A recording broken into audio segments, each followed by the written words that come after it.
जो most important है भाई इस चैप्टर के लिए आपकी 100% आपके एग्जाम में आपको दिख रही होगी। देखो इस चैप्टर को अगर तुम एंड मूवमेंट पर देख रहे हो, तुमने इसका कुछ नहीं पढ़ा। हाँ तो क्लास 11 वालों क्या हाल चाल है आप सभी का, आई होप आप एकदम बढ़िया होंगे। तो आपकी भाई डिमांड थी कि भैया क्लास 11 फिजिक्स के मोस्ट इंपॉर्टेंट टॉपिक की वीडियो बनाओ।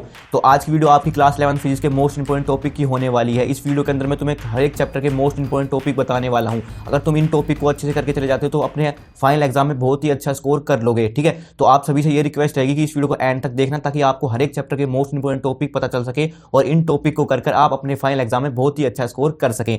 तो चलिए बिना देरी के वीडियो को स्टार्ट करते हैं। तो जैसा कि आपको स्क्रीन पर दिख रहा है कि इस वीडियो के अंदर आपको मोस्ट इंपॉर्टेंट टॉपिक हर एक चैप्टर के पता चलने वाले हैं। तो आप सभी से मैं रिक्वेस्ट करूंगा कि इन टॉपिक को अच्छे से नोट डाउन कर लेना और इनमें से जो बात मैं तुम्हें बताऊंगा उन टॉपिक को अच्छे से पढ़ के चले जाना। तो इनको अगर तुम पढ़ लेते हो तो अपने फाइनल एग्जाम में इजीली पासिंग मार्क्स स्कोर कर लोगे। अगर तुमने थोड़ा बहुत पढ़ रखा है तो बहुत अच्छा स्कोर भी कर सकते हो। तो सबसे पहले स्टार्ट करते हैं हम फर्स्ट चैप्टर से, जो कि है आपका यूनिट एंड मेजरमेंट। ये एक्चुअली एनसीईआरटी के अकॉर्डिंग सेकंड चैप्टर है। फर्स्ट चैप्टर आपका फिजिकल वर्ल्ड है, उसमें से कुछ भी आपका नहीं आ रहा है, वो आपके डिलीटेड है सिलेबस में से। ठीक है, तो सबसे पहले यूनिट एंड मेजरमेंट में से आपको क्या पढ़ना है, डायमेंशन फॉर्मूला। देखो आपका ऐसा कोई भी सवाल नहीं बनेगा डायमेंशन फॉर्मूला का जो आपका फाइनल एग्जाम में नहीं पूछा जा रहा हो। ठीक है, तो आपका एक डायमंड या एक या दो डायमेंशन फॉर्मूला का सवाल आपका पूछा जा रहा होगा। ज्यादातर चांसेस आते हैं भाई प्लैंक कांस्टेंट का डायमेंशन फॉर्मूला पूछ लिया, ग्रेविटेशनल कांस्टेंट का डायमेंशन फॉर्मूला पूछ लिया। तो डायमेंशन फॉर्मूला आपको पता होना चाहिए। ठीक है, कैसे निकालते हैं डायमेंशन फॉर्मूला पे आपका एक सवाल देखने को 100% मिलेगा।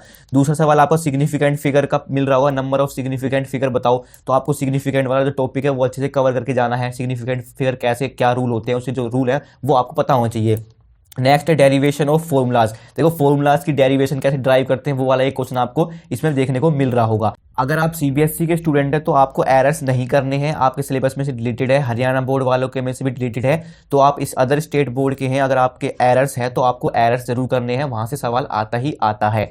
नेक्स्ट जो चैप्टर है वो है भाई motion in a straight line. इसमें जो इंपॉर्टेंट टॉपिक है वो है भाई इंस्टेंटेनियस वेलोसिटी। इस पे आपका एक न्यूमेरिकल देखने को आपको मिलेगा। ठीक है, v is equal to d x by d t. X की वैल्यू दे रखी होगी, उसको डेरिवेटिव करके at time t is equal to 1 second या 2 सेकंड पर आपको वेलोसिटी बतानी पड़ेगी। तो सिंपल डेरिवेटिव करना है आपको। नेक्स्ट जो इंपॉर्टेंट टॉपिक है वो है S T and we T graph, displacement time graph और वेलोसिटी टाइम ग्राफ। ये ग्राफ बहुत इंपॉर्टेंट है, तो ग्राफ एक बार जरूर देख के जाना आप। उसके बाद नेक्स्ट है derivation of equation of motion. जो आपकी इक्वेशन ऑफ मोशन है 3, उनकी डेरिवेशन आपको इस चैप्टर में से पूछी जाती है कई बार ग्राफिकली। ठीक है, अगर आपके में कैलकुलस मेथड से कराई है इंटीग्रेशन और डिफरेंशिएशन वाले से तो आपके लिए वो इंपॉर्टेंट है। अगर आपके सिलेबस में नहीं है तो वो आपको नहीं करनी है। सीबीएसई वालों को ग्राफिकली से अच्छे से पढ़ के जाना है। नेक्स्ट जो टॉपिक है भाई देखो, इस पे ना न्यूमेरिकल भी आ सकता है, या तो डेरिवेशन आएगी इसके ऊपर या फिर न्यूमेरिकल पूछ रहा होगा आपकी इक्वेशन ऑफ मोशन के ऊपर। नेक्स्ट चैप्टर है वो है भाई मोशन इन अ प्लेन। इसमें जो सबसे ज्यादा इंपॉर्टेंट है वो डॉट प्रोडक्ट और क्रॉस प्रोडक्ट। ये फॉर्मूला बेस्ड न्यूमेरिकल आपका आ जाएगा, ए क्रॉस बी और ए डॉट बी के ऊपर। ये फॉर्मूला बेस आपका एक न्यूमेरिकल पूछ रहा होगा। ठीक है, या तो आपका एमसीक्यूज में आ रहा हो या फिर एक मार्क्स के न्यूमेरिकल में पूछ रहा होगा। दूसरा जो न्यूमेरिकल बनता है यूनिट वेक्टर्स के ऊपर बनता है। प्रोजेक्शन वाले क्वेश्चन जो होते हैं, प्रोजेक्शन बताओ ए का बी पर और बी का ए पर, ए ऑन बी, बी ऑन ए। इस टाइप से जो प्रोजेक्शन वाले सवाल होते हैं ये आपको पता होना चाहिए। यूनिट वेक्टर का कंसेप्ट लगता है इसमें। ठीक है, उसके बाद नेक्स्ट जो इंपॉर्टेंट टॉपिक है वो है पैरेललोग्राम लॉ ऑफ वेक्टर। ठीक है, पैरेललोग्राम लॉ ऑफ वेक्टर आपको पता होना चाहिए कैसे लगाते हैं। पहले तो ट्रायंगुलर लॉ पता होगा, जब तुम पैरेललोग्राम लॉ ऑफ वेक्टर लगा पाओगे। ठीक है, तो ये लॉ आपको पता होना चाहिए, इसके बेस पर आपका न्यूमेरिकल बन रहा होगा। इसमें जो सबसे ज्यादा इंपॉर्टेंट है ना वो है भाई प्रोजेक्टाइल मोशन। प्रोजेक्टाइल मोशन में जो आपकी इक्वेशन ऑफ ट्रेजेक्ट्री है वहां से आपकी डेरिवेशन पूछी जाती है। ठीक है, अगर तुमने इक्वेशन ऑफ ट्रेजेक्ट्री ड्राइव कर ली तो सिंपल आपके ये जो टाइम ऑफ फ्लाइट है, हॉरिजॉन्टल रेंज है, मैक्सिमम हाइट है। देखो अभी तुम्हें ना बहुत ज्यादा लग रहा होगा, बस ये है, लेकिन ये एक एक छोटे छोटे फॉर्मूले हैं सिंपल से। अगर तुमने इक्वेशन ऑफ ट्रेजेक्ट्री ड्राइव कर ली तो बस ये एक एक लाइन के फॉर्मूले हैं, इनके बेस पर आपका न्यूमेरिकल आ रहा होगा। तो अगर तुम्हें बहुत ही कम समय है तो सिंपली भाई इनके फॉर्मूले याद करके चले जाना, इनके फॉर्मूले के बेस पर तुम्हें न्यूमेरिकल देखने को मिल रहा होगा। लेकिन चांसेस ज्यादा है कि आपकी इक्वेशन ऑफ ट्रेजेक्ट्री डेरिवेशन पूछ रहा हो। अब नेक्स्ट जो चैप्टर है वो भाई law of motion. Law of motion में जो सबसे ज्यादा इंपॉर्टेंट है ना वो सबसे पहले तो आपको स्टेटमेंट या फिर डेफिनेशन पता होना चाहिए कि भाई तीनों लॉ क्या होते हैं। जो न्यूटन्स के लॉ हैं तीनों, सबसे पहले तो ये पता होना चाहिए। उसमें भी सबसे ज्यादा इंपॉर्टेंट है वो भाई सेकंड लॉ वाला आपका बहुत ज्यादा इंपॉर्टेंट है। इसमें पूछ लेता है कि प्रूव करो सेकंड लॉ जो है वो रियल लॉ है और उसकी हेल्प से आप फर्स्ट लॉ और थर्ड लॉ को ड्राइव करके बताओ। तो ये क्वेश्चन आपका अक्सर पूछा जाता है। नेक्स्ट जो इंपॉर्टेंट टॉपिक है वो है इसमें कंजर्वेशन ऑफ लीनियर मोमेंटम। इस पे आपका अच्छी खासे जो रिकॉइलिंग ऑफ गन है, ठीक है, उसका सवाल बनता ही बनता है। उसके बाद जो सबसे ज्यादा इंपॉर्टेंट टॉपिक आता है ना भाई इसमें वो है banking of road. Banking of road की भाई हर साल स्कूल एग्जाम में डेरिवेशन पूछी ही जाती है। ठीक है, तो बैंकिंग ऑफ रोड की तो आपको डेरिवेशन हमेशा रट के चली जानी है भाई। 100% आपके एग्जाम में देखने को मिल रही होगी बैंकिंग ऑफ रोड की डेरिवेशन। तो बैंकिंग ऑफ रोड बहुत ज्यादा इंपॉर्टेंट है इस चैप्टर के लिए। चाहिए। अब बात करते हैं work energy power. Work energy power में सबसे ज़्यादा इंपॉर्टेंट आता है भाई work done by variable force. ठीक है, सबसे पहले भाई सिंपल सा फॉर्मूला है इसका F dot D x integral करके। ठीक है, आपको वेरिएबल फोर्स दे रखी होगी, उसका इंटीग्रल करना पड़ेगा और वर्क डन आ जाएगा। ठीक है, उसके बाद सबसे ज़्यादा इंपॉर्टेंट है उसमें वर्क एनर्जी थ्योरम, इसकी स्टेटमेंट और इसका प्रूफ बहुत ज़्यादा इंपॉर्टेंट है भाई। इसकी स्टेटमेंट और प्रूफ ये आपको पूछ रहा होगा आपके एग्जाम में, तो इसकी स्टेटमेंट और प्रूफ आपको जरूर पढ़ के जाना है। उसके बाद कंजर्वेशन ऑफ मैकेनिकल एनर्जी, जो फ्री फॉल के केस में जो होती है ना, फ्री फॉलिंग बॉडी केस, उसमें आपकी कंजर्वेशन ऑफ मैकेनिकल एनर्जी वाला जो डेरिवेशन है वो आपको जरूर पढ़ के जानी है।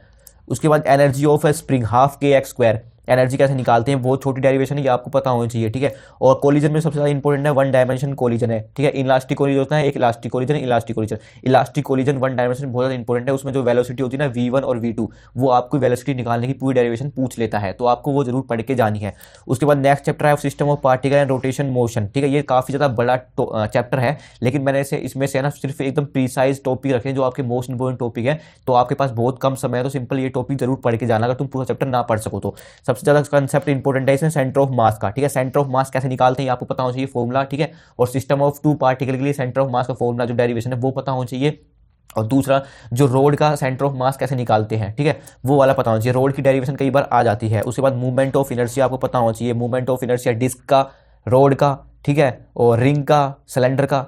मैं पूरी डेरिवेशन करने की नहीं कह रहा हूँ इनकी, मैं सिर्फ आपको फॉर्मूले याद करने के लिए कह रहा हूँ। मूवमेंट ऑफ इनर्शिया के फॉर्मूले के बेस पर आपका न्यूमेरिकल बन रहा होगा। उसके बाद देखो छोटा सा रिलेशन है इसमें टॉर्क और एंगुलर मोमेंटम में, ये रिलेशन आपको जरूर देख के जाना है। उसके बाद जो छोटे छोटे रिलेशन है, relation of I with angular momentum of kinetic energy. एक ये फॉर्मूला होता है, काइनेटिक एनर्जी होती है हाफ आई ओमेगा स्क्वायर। तो ये रिलेशन जो आता है ना, इसकी डेरिवेशन कैसे होती है वो आपको पता होना चाहिए। तो ये छोटी छोटी डेरिवेशन है ना, ये आपको जरूर पढ़ के जानी है। नेक्स्ट जो चैप्टर है वो है ग्रेविटेशन चैप्टर। ग्रेविटेशन चैप्टर में जो आपको सबसे ज्यादा इंपॉर्टेंट है वो कैपलर्स के लॉ स्टेटमेंट आपको पता होना चाहिए। देखो थ्योरेटिकल जो डेफिनेशन है ना वो तो भाई एटलीस्ट आपको पता होना चाहिए, इसके लिए तो कुछ भी आ सकता है। ठीक है, कैपलर्स की लॉ की जो तीन लॉ है कैपलर्स की, उनकी डेफिनेशन स्टेटमेंट पूछ सकता है, और ग्रेविटेशन लॉ की भी डेफिनेशन पूछ लेता है। तो आपको ये डेफिनेशन तो एटलीस्ट पता होना चाहिए। ऑर्बिटल वेलोसिटी और इसके वेलोसिटी पे न्यूमेरिकल आ सकता है, इनके फॉर्मूले आपको पता होना चाहिए कि ऑर्बिटल वेलोसिटी और इसके वेलोसिटी का फॉर्मूला क्या होता है। सिंपल से आपकी वैल्यू क्वेश्चन आ जाएगा इस पे। और इसमें जो डेरिवेशन आती है वो आती है variation of g with height and depth. ठीक है, जी की वैल्यू पे क्या वेरिएशन आता है जब हम हाइट पे जाते हैं और डेप्थ पे जाते हैं। हाइट की जगह आपको एल्टीट्यूड भी पूछ सकता है, तो कंफ्यूज मत होना, दोनों एक ही बात है। नेक्स्ट जो है भाई relation of g with capital g. ठीक है, स्मॉल जी और कैपिटल जी में क्या रिलेशन है, ये अक्सर पूछा जाता है। तो आपको ये वाला जो टॉपिक है ना पढ़ के जाने हैं, सबसे ज़्यादा इंपॉर्टेंट इसमें ये वाला है। ठीक है, तो आपको ये जरूर पढ़ लेने हैं इस वाले चैप्टर के लिए। नेक्स्ट जो चैप्टर है वो है मैकेनिकल प्रॉपर्टी ऑफ सॉलिड। ये बहुत छोटा चैप्टर है और बहुत ही ईजी चैप्टर है। इसमें जो इस हुक्स लॉ की डेफिनेशन पता होना चाहिए। सबसे पहले आपको मॉडुलस ऑफ इलास्टिसिटी क्या होता है ये पता होना चाहिए। ठीक है, और सबसे ज़्यादा इंपॉर्टेंट इस चैप्टर के लिए जो मैं कहूँगा ना वो है स्ट्रेस स्ट्रेन कर्व। ठीक है, स्ट्रेस स्ट्रेन कर्व बहुत ज़्यादा इंपॉर्टेंट है इस चैप्टर के लिए। हर एक पॉइंट का आपको मीनिंग पता होना चाहिए, कहाँ पर हुक्स लॉ वैलिड है, कहाँ ए पॉइंट क्या है, बी पॉइंट क्या है, डी पॉइंट क्या है। ठीक है, नेक्स्ट जो टॉपिक है वो है भाई potential energy of a stretched wire. ये आपको जरूर पढ़ लेना, छोटी सी डेरिवेशन है इसकी। उसके बाद जो नेक्स्ट चैप्टर है वो है मैकेनिकल प्रॉपर्टी ऑफ फ्लूइड। इसमें जो सबसे ज़्यादा इंपॉर्टेंट है वो state and proof pascal law. देखो पास्कल लॉ का प्रूफ नहीं आएगा तो स्टेटमेंट जरूर पूछ लेता है कि स्टेटमेंट बताओ, डिफाइन करो पास्कल लॉ क्या होता है। उसके बाद स्टोक्स लॉ और टर्मिनल वेलोसिटी की डेफिनेशन आपको पता होनी चाहिए। उसके बाद जो सबसे ज़्यादा इंपॉर्टेंट है कहूँगा इस चैप्टर के लिए वो है बर्नौलीज प्रिंसिपल। ये मोस्ट इंपॉर्टेंट थ्योरम कह लो, प्रिंसिपल कह लो, मोस्ट इंपॉर्टेंट है भाई इस चैप्टर के लिए। आपकी 100% आपके एग्जाम में आपको दिख रही होगी, तो इसको तो बिल्कुल भी स्किप मत करना। ठीक है, ये हर साल पूछ जाती है स्कूल एग्जाम में, तो ये तो आपको एटलीस्ट करके जानी है इस चैप्टर के लिए। नेक्स्ट टॉपिक है इसमें बाद excess pressure in liquid drop में जो प्रेशर एक्सेस होता है वो कितना होता है, वो आपकी डेरिवेशन छोटी सी है, वो आपको पता होना चाहिए। उसके बाद बात करते हैं thermal property of matter. Thermal property of matter में सबसे ज़्यादा important relation between alpha beta and gamma में जो रिलेशन है वो आपको अच्छे से देख के जाना है। उसके बाद स्पेसिफिक हीट क्या होती है, ठीक है, स्पेसिफिक हीट की डेफिनेशन अक्सर पूछ लेता है, तो वो आपको पता होना चाहिए। CP एंड CV जो है।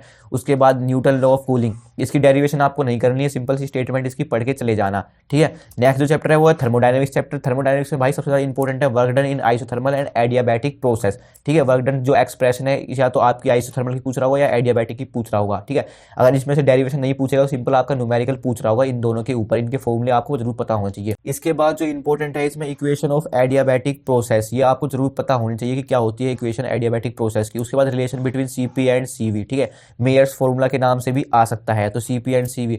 Cp minus Cv is equal to R, जो ये रिलेशन होता है ना, ये आपको पता होना चाहिए, इसकी डेरिवेशन अक्सर पूछ लेता है।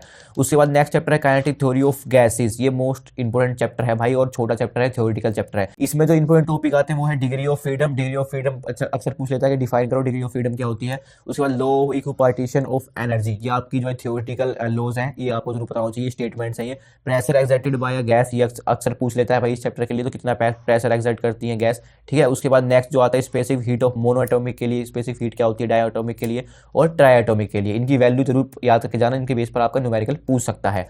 नेक्स्ट जो चैप्टर है वो है ओसिलेशन। ओसिलेशन में जो वेलोसिटी एंड एक्सेलेरेशन एसएचएम में क्या होती है, इनकी फॉर्मूले आपको पता होना चाहिए, वेलोसिटी और एक्सेलेरेशन एसएचएम में, उनके बेस पर आपका एक न्यूमेरिकल पूछ रहा होगा। उसके बाद जो सबसे ज़्यादा इंपॉर्टेंट है इस चैप्टर के लिए वो है टाइम पीरियड की डेरिवेशन निकालना सिंपल पेंडुलम के लिए, 2π√L/g, ये आपको जरूर पढ़ के जानी है, इसकी डेरिवेशन अक्सर पूछ लेता है भाई, इसमें सबसे ज़्यादा इंपॉर्टेंट यही है, तो डेरिवेशन एटलीस्ट आपको ये कंप्लीट करके जानी है। उसके बाद जो नेक्स्ट इंपॉर्टेंट टॉपिक है इसमें वो है भाई energy in SHM, kinetic energy plus potential energy, total energy बतानी पड़ती है एनर्जी इन एसएचएम में, तो ये आपको जरूर पढ़ लेनी है। लास्ट जो चैप्टर आता है भाई वो वेव्स चैप्टर आता है। देखो इस चैप्टर को अगर तुम एंड मूवमेंट पर देख रहे हो, तुमने इसका कुछ नहीं पढ़ा, तो मैं तुम्हें सजेस्ट करूंगा भाई इस चैप्टर को छोड़ के जा सकते हो तुम, ठीक है। इसमें से ज्यादा कुछ इतना नहीं पूछा जाता, और तुम पढ़ना चाहो तो पढ़ सकते हो, प्रोग्रेसिव वेव के बारे में पढ़ सकते हो, इनमें सिंपल डेफिनेशन पूछ रहा हुआ, स्टैंडिंग वेव्स क्या होती है, प्रोग्रेसिव वेव्स क्या होती है, ठीक है। ट्रांसफर वेव्स और लॉन्गिट्यूडल वेव में डिफरेंस पूछ लेता है अक्सर, ठीक है। तो वेव्स के बारे में आपको पढ़ लेना है, बीट्स के बारे में पढ़ना चाहो थोड़ा बहुत बीट्स पढ़ लेना। अगर आपके सिलेबस में डोपलर इफेक्ट है, सीबीएसई वालों के में तो है नहीं है, अगर तुम स्टेट बोर्ड वाले देख रहे हो तो अगर तुम्हारे में डोपलर इफेक्ट है तो डोपलर इफेक्ट जरूर पढ़ लेना, उसकी स्टेटमेंट पूछ लेता है। तो भाई ये थी सारे इंपॉर्टेंट टॉपिक आपके क्लास 11 फिजिक्स के। तो आई होप आपको वीडियो हेल्पफुल लगी होगी। अगर तुम्हें इसकी पीडीएफ चाहिए तो भाई टेलीग्राम पर ज्वाइन कर लेना, लिंक आपको डिस्क्रिप्शन में मिल रही होगी, अगर तुम पहले से ज्वाइन कर रखे तो वहाँ पे अपलोड हो जाएगी इसकी पीडीएफ, ठीक है, ताकि तुम्हें आसानी रहे बाद में इन टॉपिक को देखने में, अगर तुम्हारा एग्जाम थोड़े दिन बाद है या कुछ 15-20 दिन बाद है तो, ठीक है। तो आई होप तुम्हें वीडियो हेल्पफुल लगी होगी। ऐसे हेल्पफुल एंड मोटिवेशनल कंटेंट के लिए आप इस चैनल को सब्सक्राइब कर सकते हो। तो नेक्स्ट वीडियो किस टॉपिक पर चाहिए आप मेरे को जल्दी से फटाफट कमेंट करके बता दो, मैं उसकी वीडियो बना दूंगा। तो see you in the next video, तब तक के लिए गुड बाय।